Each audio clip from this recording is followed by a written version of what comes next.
59세 은행지점장 퇴직 후 3개월 통장 잔고를 보고 오열했다. 이 문장을 처음 접하면 왠지 남의 이야기 같지 않다는 생각이 들지 않나요? 요즘엔 평균 수명도 길어지고 직업의 형태도 바뀌어서 꼭 정년퇴직을 앞둔 50대 60대뿐만 아니라 30대 40대도 은퇴 후의 삶을 진지하게 고민하는 시대가 되었어요. 하지만 여전히 은퇴라는 단어 자체가 멀게 느껴지거나 막연히 지나고 나면 어떻게든 되겠지 하고 넘기는 분들도 많습니다. 오늘은 59세라는 적지 않은 나이에 은행지 점장까지 지냈던 사람이 퇴직 3개월 만에 잔고를 보며 울어버린 이야기를 통해 우리의 은퇴 준비나 은퇴 후의 삶이 왜 중요한지 함께 생각해 보려고 해요. 1. 은행지 점장도 예외는 아니다. 보통 은행지 점장이라고 하면 다들 돈 걱정은 안 하겠지라고 생각하기 마련이죠. 어느 정도 높은 연봉을 받고 사람들에게 재테크나 금융 지식을 공유하는 전문가 이미지가 강하니까요. 그런데 현실은 그렇게 단순하지 않아요. 그분이 퇴직 후 3개월 만에 통장을 보며 울었다는 건 바로 내가 이렇게 금방 무너질 줄 몰랐는데 하는 좌절감이 컸기 때문일 거예요. 왜 그랬을까요?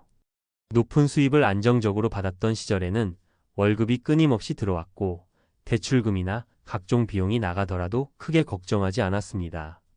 연금이 있다고는 해도 생각보다 받을 수 있는 금액이 적을 수 있어요. 퇴직금이나 퇴직 시점의 위로금 등도 예상보다 적거나 목돈을 다른 곳에 쓰다 보면 금방 사라집니다.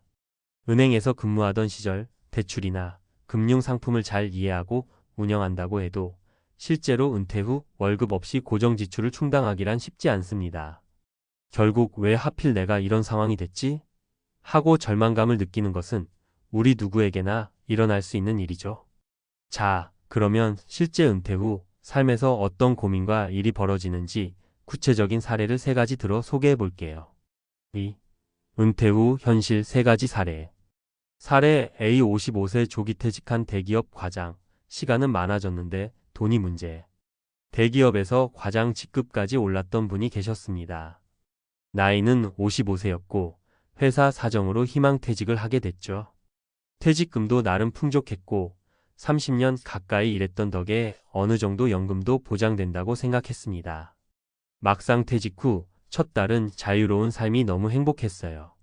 매일 아침 늦지막이 일어나서 산책도 하고 평소 못 읽었던 책을 읽고 동네 카페에서 커피를 즐기는 시간도 가졌죠. 그런데 딱 2달 만에 문제를 깨닫게 됩니다. 월급이 끊긴 상태로 매달 나가는 고정비 관리비, 각종 세금, 보험료, 생활비 등은 여전히 쭉 나가는데 고정 수입이 없으니 점점 불안해진 겁니다. 퇴직금과 모아둔 돈으로 어떻게든 1, 2년 버틸 수 있을 것 같았지만 그 다음 대책이 없었어요. 평소에 대기업 과장으로 월급이 나올 땐 적금과 투자만으로도 돈이 늘어났지만 목돈을 조금씩 허물어 생활비로 쓰다 보니 금방 통장 잔고가 줄어드는 걸 보게 됐습니다. 결국 1년 정도 지나니 나는 이제 무슨 일을 해야 하지? 하는 생각에 밤잠을 설치기 시작합니다. 오랜 회사 생활로 경력은 있지만 재취업 문턱은 생각보다 높았고 새로 창업을 하자니 부담감이 컸죠. 이분은 결국 자격증 공부를 시작했지만 조금 더 일찍 퇴직 후를 준비했더라면 좋았을 텐데 하고 후회하곤 합니다. 사례 B. 60세 정년퇴직한 교사, 교육의 스페셜리스트지만 막상 재취업은 교사로 30년 넘게 근무한 분의 이야기예요. 60세가 되어 정년퇴직을 맞았고 오랜 기간 아이들과 생활해 왔으니 교육이라는 분야에서는 누구보다 경험도 많고 열정도 넘쳤습니다. 주변에서 그래도 선생님은 연금이 괜찮지 않냐고 부러워했지만 실상은 달랐습니다. 교사 연금이 있다 해도 인생 후반을 살아가는데 필요한 자금이 계속 늘어나는 추세입니다. 건강관리 비용이나 가족에게 지원해야 하는 부분도 크고 생각보다 연금만으로 부족함을 느꼈죠. 이분은 재취업을 고려했지만 학교 밖에서 교육 관련 새로운 일을 찾기가 쉽지 않았습니다. 학원 강의나 온라인 강의를 시도해 보려고 해도 급변하는 시장 환경과 디지털 기기를 다루는 방법부터 배워야 했어요. 나름 안정된 이미지였던 교직 생활과 달리 퇴직 후에도 새로운 경쟁이 기다리고 있었다는 점이 가장 큰 충격이었습니다. 결국 이분은 오랜 경험과 인맥을 살려 아이들을 위한 온라인 컨설팅을 진행해 보기 시작했는데 처음엔 시행착오가 심했고 큰 수익을 기대하기도 어려웠습니다. 그래도 꾸준히 콘텐츠를 쌓으면서 조금씩 나아가는 중이라며 긍정적으로 바뀌었지만 은퇴 준비를 더 서둘렀더라면 시행착오를 덜 겪었을 것이라는 얘기를 자주 하십니다. 사례 C 62세 자영업 사장, 내가 직접 주인이었는데도 대비가 없었다. 이번 사례는 은퇴를 한다기보다는 본인 가게를 운영하던 자영업자 분의 이야기예요. 30대부터 가게를 열어 60대 초반까지 운영했지만 코로나, 시국 등 여러 문제로 더 이상 사업을 이어가기 힘들었고 결국 가게를 접고 퇴직 비슷한 상황이 돼버린 거죠. 자영업은 월급이 아니라 수익이 들어오지만 가게가 잘 되면 일정 수준 이상의 돈이 매달 들어오고 안 될 땐 적자도 납니다. 문제는 60대쯤 돼서 가게를 정리하니 퇴직금이라는 게 사실상 없었다는 점입니다. 사업체 정리 비용, 가게 인테리어, 철거비 등으로 모아둔 돈의 상당 부분이 날아갔고 채무까지 남은 상황에 부딪히기도 했죠. 퇴직금 개념이 없으니 주위에는 평생 자영업했으면 돈 좀 모아뒀을 거 아니냐? 고 생각하지만 실제론 가게 유지를 위해 쓰고 돌리고 갑자기 닥친 불황에 대응하느라 남는 돈이 별로 없었습니다. 이분 역시 내가 이렇게나 준비가 안 되어 있을 줄은 몰랐다며 자주 한숨을 쉽니다. 은행 문턱도 대출 갚느라 까다롭고 사회보장이나 연금 등을 따져봐도 월 수입이 너무 적어 앞으로 삶이 걱정이라는 겁니다. 결국 지금은 고정된 알바 자리를 구하거나 새로운 직업 교육을 받으려고 하지만 체력적인 부담도 있고 경쟁자도 많다 보니 막막함을 느끼는 상황이에요. 3. 은퇴 후 삶을 위한 3가지 핵심 포인트. 자, 이렇게 은퇴 후 현실을 마주한 사람들의 이야기를 보면 나도 어느 순간 저렇게 될 수 있구나 하고 두려움이 스쳐 지나갈 수 있어요. 하지만 너무 겁만 먹을 필요도 없습니다. 어차피 누구나 언젠가는 은퇴해야 하잖아요.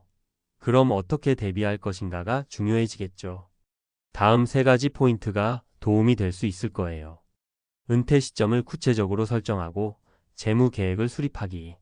난 60살에 은퇴할 거야가 아니라 만 58세쯤 되는 시점에 어떤 경제 상태인지 체크하고 60세에는 어떤 수입원이 필요한지 고민해 봐야겠다라고 구체적인 목표를 잡으면 좋습니다. 현 시점에서 월급, 지출, 부채 상황, 그리고 은퇴 후 예상 지출 등을 가시화해서 월급이 끊겼을 때 어느 정도 버틸 수 있는지를 수치로 확인해 보세요. 퇴직 직전에만 준비하는 게 아니라 일찍부터 세컨드 잡세컨드 잡의나 취미를 활용한 수익 구조를 고민하기. 내가 좋아하는 취미나 특기를 살려서 은퇴 후에도 틈틈이 돈을 벌 수 있는 구조를 만들 수 있으면 좋습니다. 예를 들어 사진 찍는 걸 좋아한다면 스톡 사진 사이트에 등록해 수익을 얻는 방식, 블로그나 유튜브 등 SNS를 활용하는 방식도 있어요. 작은 수익이라도 매달 들어오는 구조를 마련하면 퇴직 후 심리적 불안감을 크게 줄일 수 있습니다. 인맥과 경험을 최대한 살릴 수 있는 네트워킹을 유지하기. 회사든 학교든 자영업 관련 협회든 사람들과의 연결고리가 사라지면 기회도 함께 줄어듭니다. 은퇴 전부터 다양한 사람들과의 관계를 유지하고 은퇴 후에도 꾸준히 정보를 나누다 보면 예상치 못한 기회나 일자리가 생길 수 있어요. 뭔가 새로운 일이나 봉사활동을 하고 싶어도 사람들과의 교류가 있어야만 시야가 넓어지고 가능성을 발견하기 쉽습니다. 4. 은퇴 후 삶에 대한 솔직한 마음가짐. 우리 모두는 언젠가 은퇴합니다. 어떤 식으로든 어떤 나이에든 이제 더 이상 정해진 월급이 들어오지 않는 상황과 마주하게 되는 때가 와요. 그게 59세가 될 수도 있고 65세가 될 수도 있고 심지어 45세나 50세일 수도 있죠. 중요한 건 이 시점을 그냥 두려워하거나 피하는 게 아니라 미리 준비하고 적극적으로 받아들이는 자세예요.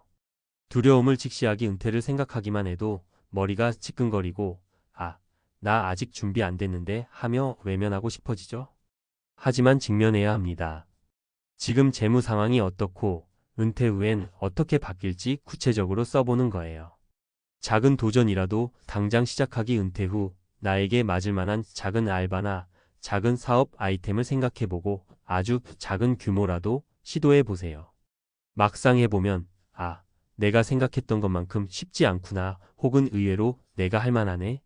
라는 깨달음을 얻을 수 있습니다. 새로운 배움을 두려워하지 않기 50대, 60대가 돼서 공부나 자격증, 디지털 기술 익히는 걸 포기할 필요 없어요.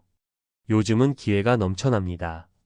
온라인 강의만 해도 무료나 저렴한 강좌가 많고 주변에 컴퓨터 잘 아는 젊은 사람들에게서 배우면 훨씬 빨리 습득할 수 있어요. 가족과의 소통 은퇴는 나 혼자의 문제가 아니라 가족 전체의 경제와 생활에 영향을 줍니다. 사전에 가족들과 충분히 대화하고 적절한 역할 분담이나 지원 방안도 함께 고민해 보세요. 5. 마무리하며 59세 은행 지점장 퇴직 후 3개월 통장 잔고를 보고 오열했다. 라는 문장에서 느낄 수 있는 가장 큰 포인트는 누구도 예외는 없다는 사실이에요. 많은 이들이 50대, 60대까지 성실히 일해온 만큼 어느 정도는 안정을 찾을 거라고 생각하지만 막상 은퇴 후엔 월급이라는 안전망이 사라지면서 막연한 두려움이 확 엄습합니다. 하지만 한편으로 은퇴 후 삶이 끝이 아니라 또 다른 시작이라는 점도 잊지 않으셨으면 해요. 오히려 내 인생에서 하고 싶었던 일, 놓쳤던 일에 집중할 수 있는 시간이기도 합니다. 다만 그 시간을 잘 활용하려면 어느 정도 기본적인 재정적 준비와 심리적 준비가 필요해요. 은퇴를 미리 고민하고 계획하고 조금씩이라도 행동에 옮기는 것이 퇴직 후 눈물을 훨씬 덜 흘리게 만드는 길입니다. 오늘 제 이야기가 조금이라도 공감이 되고 나도 제대로 준비해야겠구나 하는 마음을 들게 했다면 좋겠어요. 은퇴는 언젠간 꼭 맞닥뜨려야 할 인생의 커다란 전환점이니까 미리미리 대비하고 고민해 봅시다. 우리 모두 은퇴 후에도 눈물 대신 새로운 희망을 이야기할 수 있도록 말이죠. 퇴직 후의 충격, 현실적인 생활비 계산법과 생존 전략. 퇴직 후의 삶은 누구에게나 큰 전환점입니다. 더 이상 월급이 통장에 들어오지 않는다는 현실은 막막함과 불안을 동시에 가져옵니다. 하지만 퇴직 후의 충격을 줄이고 안정된 노후를 만들기 위해 가장 중요한 것은 바로 현실적인 생활비 계산과 생존 전략을 마련하는 것입니다. 이번 글에서는 퇴직 후의 생활비 문제를 해결할 수 있는 방법과 이를 실천한 3가지 사례를 통해 그 중요성을 이야기하려 합니다. 1. 퇴직 후 생활비 얼마나 필요한가? 대부분의 사람들은 퇴직 후 생활비를 과소평가합니다. 단순히 먹고 사는데 이 정도면 충분하겠지라는 막연한 추측에 의존하곤 하죠. 하지만 실제로 퇴직 후 필요한 생활비는 예상보다 훨씬 더 많습니다. 통계에 따르면 평균적으로 한국의 은퇴자, 가정은 매달 약 250만 300만 원의 생활비가 필요합니다. 여기에는 주거비, 식비, 의료비, 그리고 예상치 못한 긴급 자금 등이 포함됩니다. 간단한 계산법으로 알아볼까요? 현재 월 지출을 모두 합산한다. 고정비와 변동비. 퇴직 후 줄어들 지출과 늘어날 지출을 고려한다. 대출 상환 완료, 의료비 증가. 여유 자금을 포함해 매달 필요한 총액을 추정한다. 이 계산을 통해 얻은 금액이 바로 퇴직 후 안정된 삶을 위한 최소 생활비입니다. 2. 사례로 보는 현실적인 접근법. 사례 1월 200만 원으로 사는 법을 배운 62세 김씨. 김씨는 60세에 퇴직하면서 받은 퇴직금을 아파트 대출 상환에 모두 사용했습니다. 이후 매달 200만 원으로 생활해야 하는 상황에 직면했죠. 처음엔 막막했지만 철저한 생활비 관리로 안정된 노후를 보내고 있습니다. 김 씨는 고정비를 줄이기 위해 월세에서 작은 전세로 전환했습니다. 식비를 줄이기 위해 주 1회 대형마트에서 할인 상품을 구입하고 남는 음식은 냉동 보관해 낭비를 줄였습니다. 매달 정기적으로 병원을 가는 대신 건강 관리를 위해 집 근처 공원에서 하루 1시간씩 걷는 운동을 실천했습니다. 처음엔 힘들었지만 이젠 간소한 생활에서 오히려 만족감을 느껴요. 필요한 것만 소비하니 정신적으로도 안정됐습니다. 사례 2. 은퇴 후 재취업으로 경제적 자유를 찾은 58세 박 씨. 박 씨는 퇴직 후 생활비 문제로 고민하다가 자신이 가진 기술을 활용해 파트타임 일을 시작했습니다. 그는 과거 직장에서 익힌 회계 기술을 활용해 소규모 사업체의 프리랜서 회계사로 일하고 있습니다. 매주 23일만 일하며 월 약 150만 원을 벌고 이를 생활비에 보탰습니다. 소득이 생긴 덕분에 매달 일정 금액을 저축하며 예상치 못한 긴급 상황에 대비할 수 있게 됐습니다. 퇴직 후에도 나의 능력을 활용할 수 있다는 게 큰 힘이 됐습니다. 일하면서 느끼는 성취감도 행복의 한 부분이에요. 사례 3해외 이민으로 생활비를 절감한 63세 이씨 부부. 이씨 부부는 퇴직 후 높은 생활비의 부담을 느껴 해외 이민을 결정했습니다. 그들은 생활비가 저렴한 태국 치앙마이로 이주했습니다. 월 150만 원으로 충분히 생활이 가능하며 현지 의료보험도 저렴해 의료비 부담을 크게 줄일 수 있었습니다. 부부는 현지 커뮤니티에서 한국어를 가르치는 봉사활동을 하며 보람을 느끼고 있습니다. 이전에는 스트레스를 많이 받던 이 씨는 이곳에서는 단순하고 평화로운 삶을 살고 있다고 말합니다. 3. 퇴직 후 생존 전략. 위 사례에서 알 수 있듯이 퇴직 후의 생활비 문제는 충분히 해결할 수 있습니다. 다음은 현실적인 생존 전략입니다. 1. 소비를 줄이는 생활 습관. 불필요한 소비를 줄이고 꼭 필요한 곳에만 돈을 쓰는 연습이 중요합니다. 가계부를 작성하고 매달 예산을 설정해 보세요. 2. 소득을 창출하는 활동. 퇴직 후에도 능력을 활용해 소규모 사업, 파트타임 혹은 프리랜서 활동으로 소득을 창출할 수 있습니다. 요즘은 온라인 플랫폼을 통해 일자리를 구하는 것도 쉬워졌습니다. 3. 저렴한 거주지나 해외 이주 검토. 치앙마이나 베트남 같은 지역은 퇴직 후 생활비를 크게 절감할 수 있는 대안이 될 수 있습니다. 해외 이주가 부담스럽다면 국내에서도 생활비가 낮은 지역으로 이주를 고려해 볼 수 있습니다. 4. 건강 관리에 집중. 퇴직 후 의료비는 생활비의 큰 부분을 차지합니다. 건강 관리를 통해 의료비를 줄이고 삶의 질을 높이는 데 투자하세요. 규칙적인 운동과 균형 잡힌 식사가 필수입니다. 4. 결론. 퇴직 후의 현실은 누구에게나 다가오지만 그 충격을 줄이는 건 우리의 준비와 실천에 달려 있습니다. 현실적인 생활비를 계산하고 자신에게 맞는 생존 전략을 세운다면 퇴직 후의 삶도 안정적이고 행복할 수 있습니다. 위 사례처럼 작은 변화로도 큰 결과를 얻을 수 있습니다. 지금 바로 자신의 퇴직 후 생활비를 점검하고 작은 실천으로 미래를 준비해 보세요. 이 작은 변화가 당신의 노후를 완전히 바꿀 것입니다. 퇴직 후의 현실과 생활비 문제 전문가가 제안하는 생존 전략. 퇴직 후 생활비 문제는 대부분의 사람에게 충격적으로 다가옵니다. 하지만 충격을 최소화하고 안정적인 노후를 보내기 위해 전문가의 조언을 참고한다면 훨씬 수월하게 대처할 수 있습니다. 이번 칼럼에서는 퇴직 후의 생활비 문제를 해결하기 위해 꼭 알아야 할 전략들을 세부적으로 다뤄보겠습니다. 현실적인 시각과 사례 중심으로 이야기를 풀어가니 여러분도 자신의 상황에 맞는 해결책을 찾아보세요. 1. 퇴직 후의 현실 생활비는 왜 이렇게 많이 드는 걸까? 퇴직 후 생활비는 늘 예측보다 많이 필요하게 됩니다. 은퇴 전에는 월급이라는 안정적인 수입이 있었기 때문에 눈에 띄지 않았던 지출들이 퇴직 후에는 부담으로 다가옵니다. 대표적인 예로는 의료비 증가와 예상치 못한 긴급 상황이 있습니다. 은퇴 후 가장 흔한 생활비의 함정.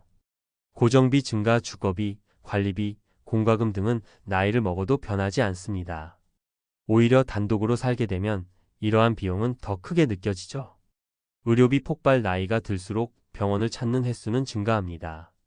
특히 만성질환이나 비급여 항목에서 큰 비용이 발생합니다. 여가비 지출. 퇴직 후 여유로운 시간을 즐기려는 시도가 오히려 지출 증가로 이어질 수 있습니다. 여행, 취미활동 등이 대표적입니다. 전문가 조언. 퇴직 후에는 현재의 지출 구조를 정확히 파악하는 것이 중요합니다. 지출 항목별 예산을 세분화하고 예상치 못한 긴급 상황을 위한 예비비를 마련하세요. 은퇴 후에도 갑작스러운 큰돈이 나갈 가능성을 항상 염두에 둬야 합니다. 2. 전문가가 제안하는 구체적인 생존 전략. 1. 지출 구조 단순화하기. 퇴직 후의 가장 첫 번째 과제는 지출을 단순화하는 것입니다. 불필요한 고정비를 줄이고 꼭 필요한 항목에만 돈을 쓰는 습관을 들이세요. 구체적인 팁. 작은 집으로 이사. 주거비는 대부분의 퇴직자에게 가장 큰 부담입니다. 공간이 넓을수록 관리비도 늘어납니다. 작은 집으로 이사의 부담을 줄여보세요. 구독 서비스 정리. 은퇴 전 구독하던 서비스들이 필요 없어진 경우가 많습니다. 스트리밍 서비스, 유료 멤버십 등을 정리하세요. 식비 관리. 집에서 요리하는 습관을 들이면 식비를 크게 절약할 수 있습니다. 특히 정기적으로 마트를 방문해 할인 상품을 구입하는 것도 좋은 방법입니다. 이 은퇴 후에도 소득 창출. 퇴직했다고 해서 소득이 완전히 끊기는 건 아닙니다. 최근에는 다양한 프리랜서 활동과 파트타임 일자리로 추가 소득을 창출하는 사람들이 늘어나고 있습니다. 사례. 60세에 퇴직한 A씨는 과거 직장에서 익힌 기술을 활용해 온라인 강의를 개설했습니다. 매달 50만 원에서 100만 원의 추가 수입을 벌어들였죠. 65세 B씨는 지역시장에서 자신의 취미인 수제 공예품을 판매해 월 30만 원의 소득을 얻고 있습니다. 전문가는 소득 창출을 위해 자신의 능력을 새롭게 발견하고 활용할 것을 권장합니다. 소득이 작더라도 생활비에 보탬이 되고 심리적 안정감도 줄 수 있습니다. 3. 새로운 거주 환경 찾기. 최근 많은 퇴직자들이 생활비 절감을 위해 해외 이민을 선택하고 있습니다. 태국, 베트남, 말레이시아 같은 동남아시아 국가들은 비교적 저렴한 생활비와 적당한 기후로 은퇴자들에게 인기가 많습니다. 태국 치앙마이는 월 100만 150만 원으로 안정적인 생활이 가능합니다. 베트남 다낭에서는 주거비와 식비를 크게 아낄 수 있으며 한식도 쉽게 접할 수 있어 이주자의 만족도가 높습니다. 물론 해외 이민은 신중히 계획해야 합니다. 언어 장벽, 문화적 차이, 의료 시스템 등을 고려해 자신에게 맞는 국가를 선택하세요. 3. 건강관리. 돈만으로는 살 수 없는 가치를 지켜라. 퇴직 후 생활비 문제를 해결하는 데 있어 가장 중요한 포인트 중 하나는 건강 유지입니다. 건강은 돈으로 해결할 수 없는 영역이기 때문에 이를 소홀히 하면 예상치 못한 큰 지출이 발생할 수 있습니다. 필수 실천사항. 규칙적인 운동, 걷기, 스트레칭, 가벼운 요가 등 나이에 맞는 운동을 선택하세요. 무리한 운동보다는 꾸준히 실천 가능한 운동이 중요합니다. 균형 잡힌 식단. 건강관리는 좋은 식습관에서 시작됩니다. 퇴직 후에는 식비를 줄이려고 싸구려 음식을 찾기보다는 건강한 식재료를 선택하세요. 정기적인 건강검진. 건강검진은 비용이 들지만 질병을 조기에 발견해 더 큰 지출을 막는 효과가 있습니다. 4. 퇴직 후의 행복 찾기. 돈만으로는 부족하다. 마지막으로 퇴직 후의 삶에서 돈은 중요한 요소지만 그것만으로는 행복을 보장하지 않습니다. 진정한 행복은 돈과 함께 자신의 가치를 발견하고 의미 있는 활동을 지속하는 것에서 옵니다. 행복을 찾는 방법. 사회적 관계 유지. 고립되지 않도록 지역 커뮤니티나 동호회에 참여하세요. 작은 모임도 정서적 안정감을 줄 수 있습니다. 새로운 도전. 퇴직 후에도 배움의 끈을 놓지 마세요. 새로운 언어, 악기 또는 취미를 배우는 것이 뇌의 건강에도 좋고 삶의 활력도 줍니다. 봉사활동. 자신이 가진 것을 다른 사람과 나누는 활동은 삶의 의미를 깊게 만들어줍니다. 5. 전문가의 마지막 조언. 퇴직 후의 생활비 문제는 누구에게나 현실적인 도전입니다. 하지만 철저히 준비하고 현명하게 대처한다면 충분히 극복할 수 있습니다. 이 글에서 제안한 지출 단순화, 소득 창출, 건강관리, 그리고 행복 찾기의 원칙을 실천해 보세요. 결국 퇴직 후의 삶은 돈만이 아니라 삶의 방식과 태도에 따라 크게 달라집니다. 지금부터 작은 변화를 시작해 퇴직 후에도 안정되고 행복한 삶을 만들어 가길 바랍니다. 퇴직 후에도 삶은 계속됩니다. 그것도 여러분의 선택에 따라 더 멋진 방향으로요. 60에 다시 돌아간다면 인생에서 무엇을 가장 후회할까요? 50대와 60대가 마주하는 현실은 생각보다 냉혹합니다. 은퇴는 축복이 아닌 또 다른 시작일 수 있습니다. 매달 쌓이는 고정비, 줄어드는 수입, 그리고 다가오는 건강 문제. 이런 상황 속에서 내가 왜 그때 준비하지 않았을까라는 후회가 밀려옵니다. 그렇다면 만약 다시 60으로 돌아갈 수 있다면 무엇을 반드시 다르게 해야 할까요? 오늘의 이야기는 그 답을 찾는 과정입니다. 60으로 돌아간다면 무조건 이렇게 살 겁니다. 서론. 60대가 된 많은 분들이 공통적으로 말하는 후회가 있습니다. 그때 그렇게 하지 말았어야 했는데, 미리 알았더라면 이렇게 힘들지 않았을 텐데. 그렇습니다. 은퇴는 단순히 직장을 떠나는 일이 아닙니다. 그것은 삶의 새로운 국면이고, 준비되지 않으면 오히려 막막한 현실에 부딪히게 됩니다. 만약 제가 60으로 다시 돌아갈 수 있다면 반드시 바꿀 3가지를 이야기하려 합니다. 이 이야기가 여러분의 선택에 작은 힌트가 되길 바랍니다. 1. 건강은 사치가 아닙니다. 미리 투자했더라면. 가장 흔한 후회는 건강관리입니다. 건강은 돈으로 살 수 없는 유일한 자산이죠. 저의 한 지인은 50대 중반까지만 해도 대기업에서 승승장구하며 은퇴 후 여행이나 다니며 살겠다는 꿈을 꾸던 사람이었어요. 하지만 정작 은퇴 후 무릎 통증과 당뇨로 고생하면서 제대로 걷기도 힘든 상황이 되었습니다. 결과적으로 은퇴 후 모은 돈 대부분이 병원비로 나가고 말았죠. 그분이 항상 말합니다. 시간과 돈이 있을 때 운동하고 몸을 관리했어야 했어. 건강 관리는 거창한 게 아닙니다. 꾸준한 운동, 규칙적인 식사, 충분한 수면만으로도 큰 차이를 만들 수 있어요. 60대에 접어들면 이미 몸은 많은 신호를 보내고 있습니다. 하지만 바쁘다는 이유로 혹은 나는 괜찮겠지라는 낙관으로 무시하면 큰 대가를 치르게 됩니다. 2. 관계를 소중히 대하지 않았던 내 모습. 사람은 누구나 혼자 살 수 없습니다. 은퇴 후 느끼는 가장 큰 공허함 중 하나가 바로 단절감입니다. 제 또 다른 지인은 은퇴 후 농촌으로 귀촌하면서 도시의 모든 인간관계를 끊어버렸습니다. 시끄러운 인간관계 이제 끝내고 조용히 살겠다고 했죠. 그러나 2년이 지나면서 그는 외로움에 지쳐 다시 도시로 돌아왔습니다. 오히려 나이를 먹으면서 더 많은 공감과 위로가 필요하다는 것을 뒤늦게 깨달았죠. 인간관계는 젊을 때처럼 자주 만나는 것만이 중요한 게 아닙니다. 진심 어린 관심과 정기적인 소통만으로도 관계를 유지할 수 있습니다. 특히 가족과의 유대는 매우 중요합니다. 일 때문에 아이들과 시간을 보내지 못했다고 후회하는 분들이 많습니다. 은퇴 후에는 자녀와 함께 보내는 시간이나 새로운 친구를 만들 기회를 놓치지 않아야 합니다. 3. 경제적 자유를 향한 계획, 조금 더 현실적이었다면. 마지막으로 경제적 자유에 대한 문제입니다. 50대 중반부터 재정 계획을 세우지 않는다면 은퇴 후의 삶은 상상보다 더 힘들어질 수 있습니다. 제 주변의 한 분은 집 한 채만 있으면 노후는 편안할 거야 라는 생각으로 주택에만 올인하셨습니다. 하지만 정작 은퇴 후 매달 나가는 공과금, 유지비, 생활비 앞에서 그 집이 오히려 촉새가 되었습니다. 결국 60대 후반에 집을 팔고 작은 임대주택으로 이사하면서야 숨통이 트였죠. 저라면 50대에 들어서자마자 안정적인 현금 흐름을 만드는 데 집중했을 겁니다. 단순히 연금을 믿기보다는 작게라도 매달 일정 금액이 들어오는 투자나 사업을 구상했어야 한다는 거죠.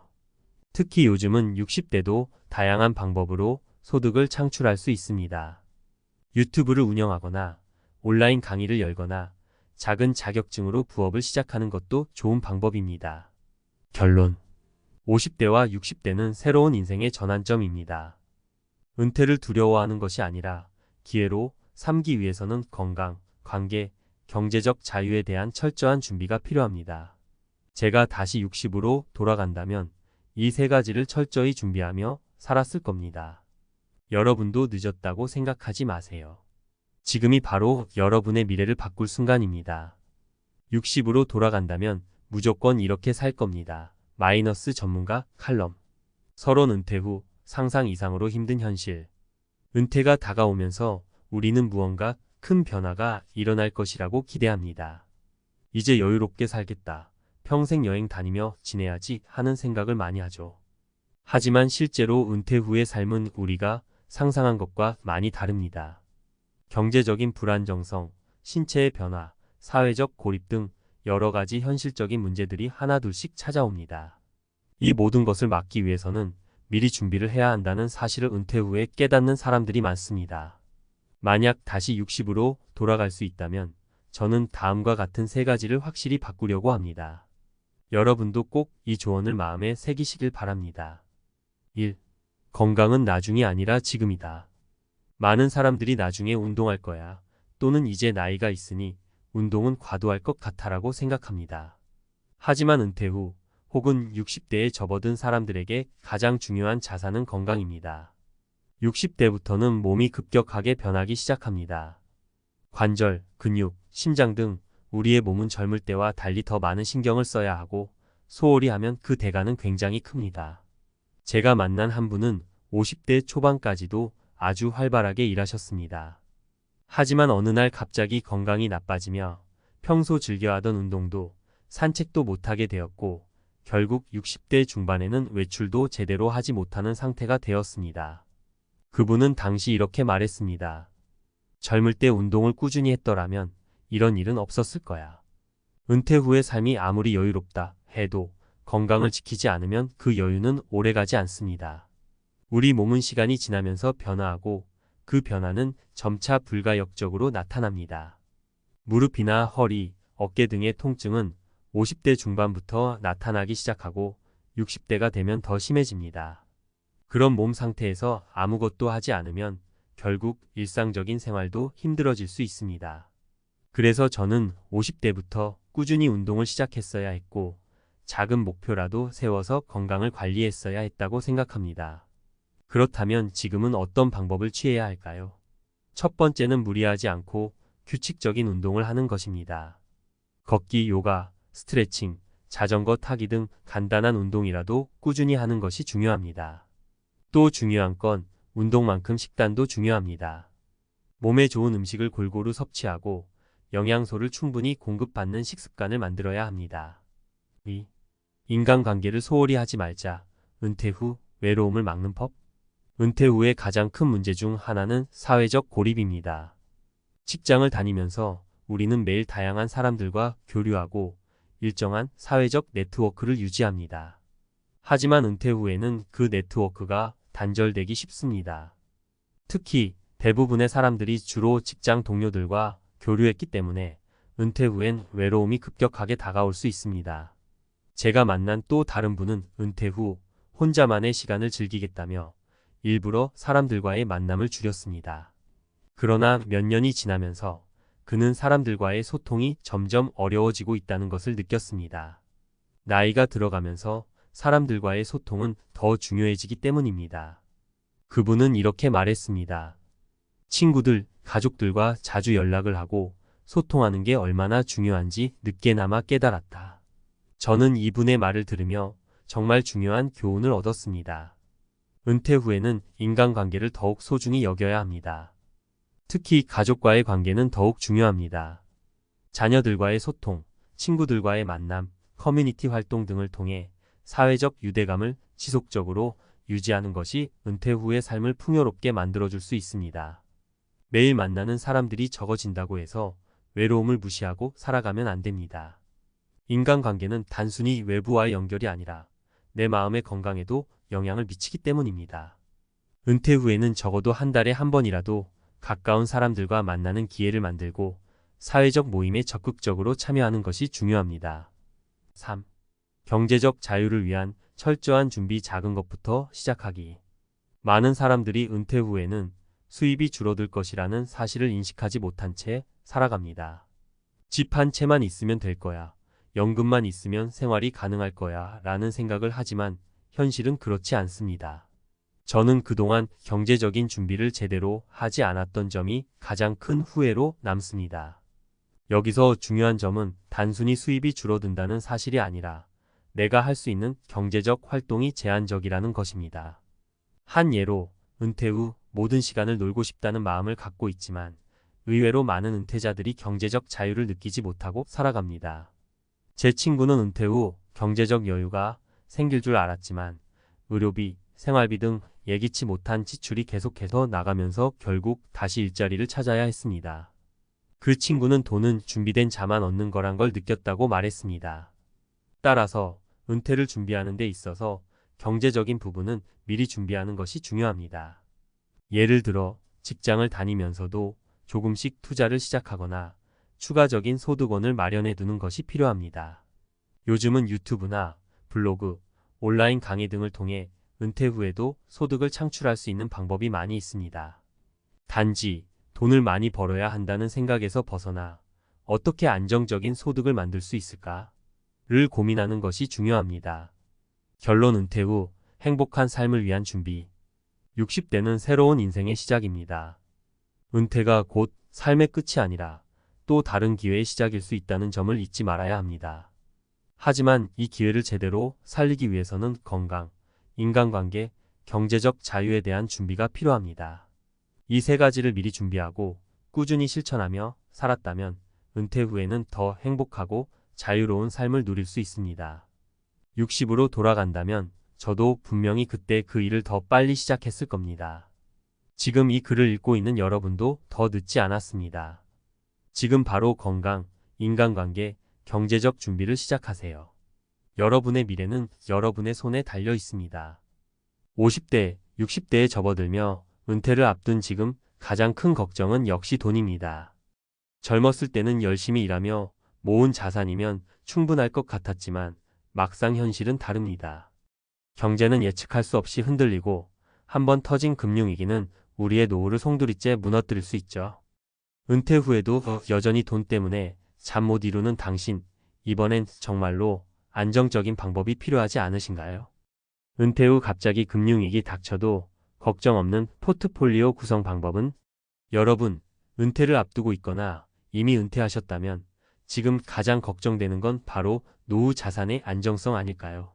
열심히 저축하고 투자했지만 예상치 못한 금융위기가 온다면 어떻게 해야 할지 고민이 많으실 겁니다. 이 글에서는 갑작스러운 금융위기에도 끄떡없는 포트폴리오를 구성하는 실질적인 방법을 이야기해 보겠습니다.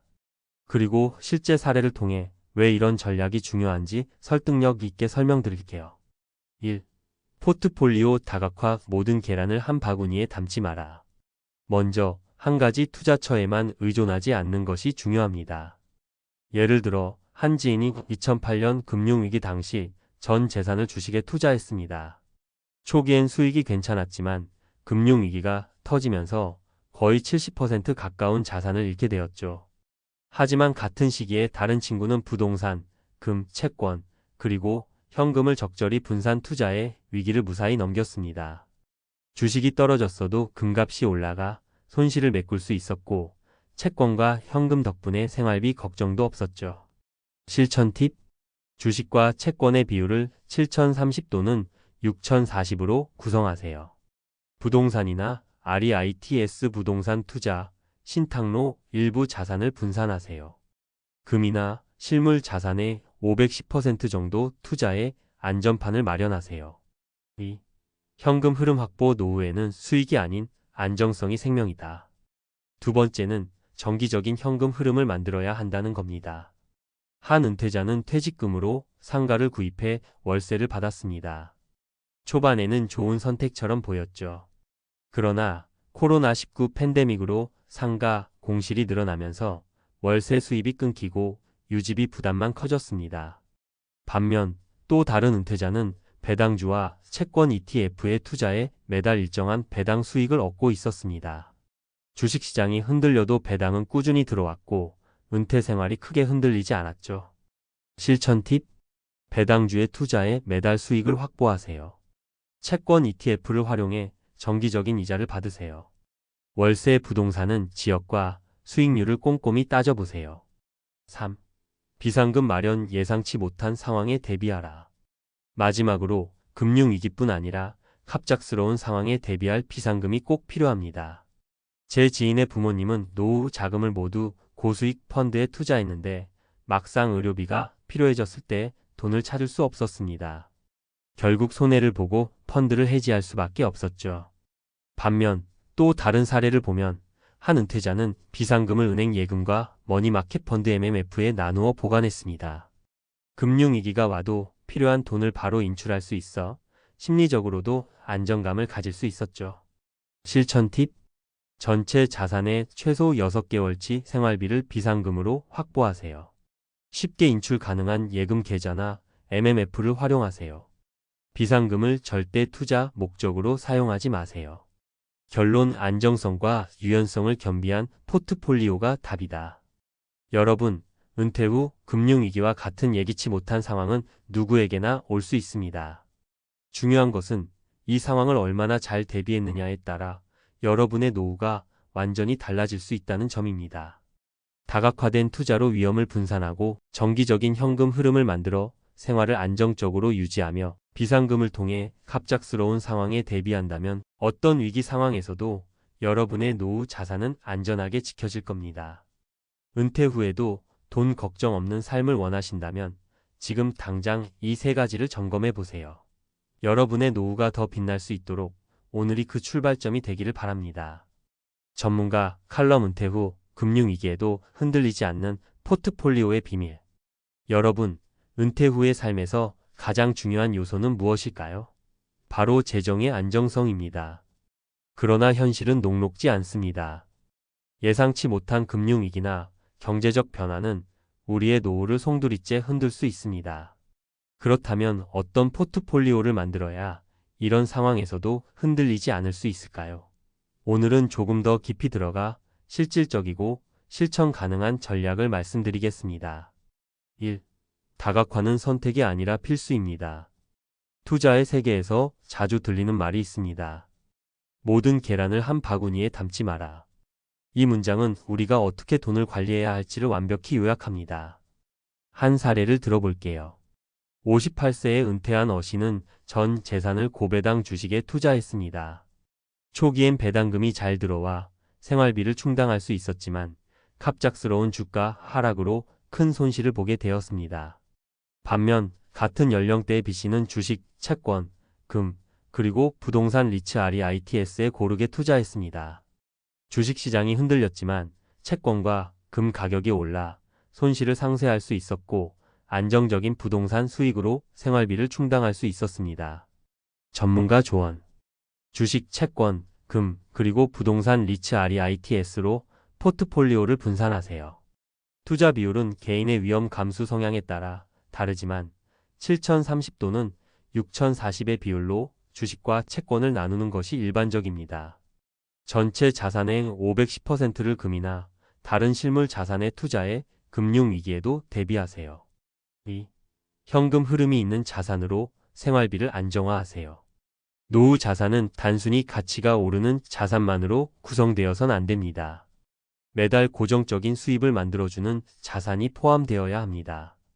은퇴 후의 삶에서 한 번쯤 이런 고민을 하셨을 겁니다. 내 자산이 자꾸 줄어드는 것 같은데 이 돈으로 언제까지 버틸 수 있을까? 한 은퇴자는 퇴직금을 상가에 투자했지만 코로나19와 같은 외부 변수로 월세 수익이 끊기며 큰 타격을 입었습니다. 반면 배당주와 채권 ETF에 투자한 또 다른 은퇴자는 매달 꾸준히 배당과 이자를 받으며 안정적으로 생활했습니다. 전문가 조언. 배당주, 안정적인 기업의 배당주를 선택해 매달 수익을 창출하세요. 채권 ETF 변동성이 낮고 정기적인 이자를 받을 수 있는 채권 ETF를 활용하세요. 부동산 투자, 월세를 받을 수 있는 안정적인 부동산을 선택하되 공실률과 유지비를 철저히 따져보세요. 3. 비상금은 생존의 필수 조건입니다. 노후에는 누구나 예상치 못한 상황을 마주하게 됩니다. 갑작스러운 의료비, 가족의 경제적 지원 요청 또는 자연재해 같은 변수는 우리의 자산을 급격히 소진시킬 수 있습니다. 비상금을 마련해 두지 않은 은퇴자는 이런 상황에서 큰 위기를 맞이할 수밖에 없습니다. 예를 들어 한 은퇴자는 모든 돈을 투자에 몰아넣었습니다. 하지만 갑작스러운 의료비가 필요해지자 손실을 감수하고 투자금을 해지해야 했습니다. 반면 또 다른 은퇴자는 생활비의 6개월치를 비상금으로 확보해두고 이를 예금과 MMF 머니 마켓 펀드에 나누어 보관했습니다. 덕분에 어떤 긴급 상황에도 대비할 수 있었고 자산 손실 없이 위기를 넘길 수 있었습니다. 전문가 조언. 비상금은 전체 자산의 1015%를 별도로 마련하세요. 예금 계좌, MMF와 같은 유동성이 높은 상품에 분산하세요. 절대 투자 목적으로 비상금을 사용하지 마세요. 4. 물가 상승에 대비하세요. 인플레이션 해지 전략. 노후 자산을 설계할 때 많은 분들이 간과하는 것이 바로 인플레이션입니다. 지금은 충분해 보이는 돈도 물가가 오르면 금세 부족해질 수 있습니다. 예를 들어 20년 전에는 10만 원으로 장을 볼 수 있었지만 지금은 그 금액으로 생필품 몇 가지 사기도 어려운 게 현실입니다. 한 은퇴자는 인플레이션을 고려하지 않고 자산을 모두 채권에 투자했습니다. 안정적이지만 수익률이 낮았고 몇 년 만에 생활비가 부족해지기 시작했습니다. 반면 또 다른 은퇴자는 인플레이션에 강한 자산인 물가 연동 채권과 금의 일부 자산을 배분해 물가 상승에도 안정적인 구매력을 유지했습니다. 전문가 조언. 물가 연동 채권 TIPS로 물가 상승을 해지하세요. 금이나 원자재에 투자해 장기적인 인플레이션 대비책을 마련하세요. 일부 자산을 배당주로 유지해 수익 상승에 대비하세요. 5. 심리적 안정감. 계획된 포트폴리오의 가장 큰 장점. 마지막으로 잘 설계된 포트폴리오는 단순히 자산의 안전성을 보장하는 것 이상으로 은퇴자들에게 심리적인 안정감을 제공합니다. 많은 분들이 금융위기나 경제적 변동이 올 때마다 불안감에 시달립니다. 하지만 분산 투자와 정기적인 현금 흐름, 비상금이 준비되어 있다면 어떤 상황에서도 괜찮다는 자신감을 가질 수 있습니다.